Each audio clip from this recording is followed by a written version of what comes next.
On the second day of Christmas, my techies gave to me 2 unit tests and a story and some pairing. Yeah.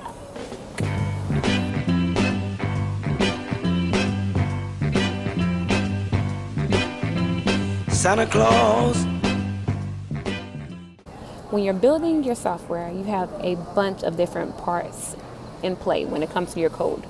So you have everything from services that facilitate HTTP calls from your user interface to your backend to persist things in databases. You might have classes that represent domain objects in your system.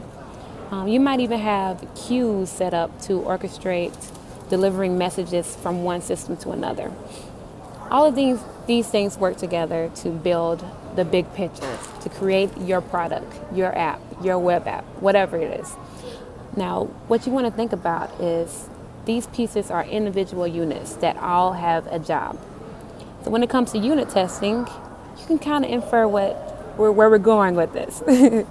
With unit testing, you are testing that one unit of your code base does exactly what you expect it to do. So say, for example, our library app. One domain object that we might have represented as a class is a book. What does a book have? A book has a title, an author, a genre, a date it was published, all these things. With our unit tests, we will make sure that we have all these variables covered. And we might do some validation to make sure that we only allow this kind of language, or if it's this genre, it can't be this genre. Things like that.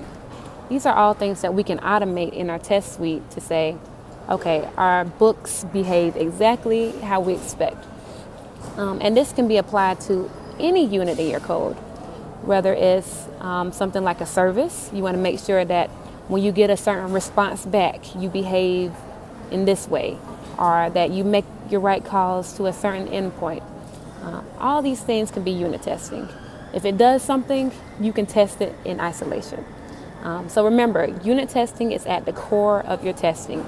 In your pyramid, it's the bottom. You want to make sure you have plenty unit tests. They are inexpensive to write, they're quick, and they guarantee that your code is doing exactly what you expect it to be, at least in that one unit. Now, there are other tests like integration tests, functional tests, even manual testing. But we'll get into that later. Hope you enjoyed.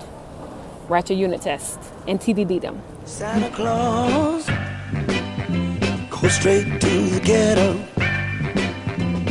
Fill every stocking you find. The kids are gonna love you so. Leave a toy.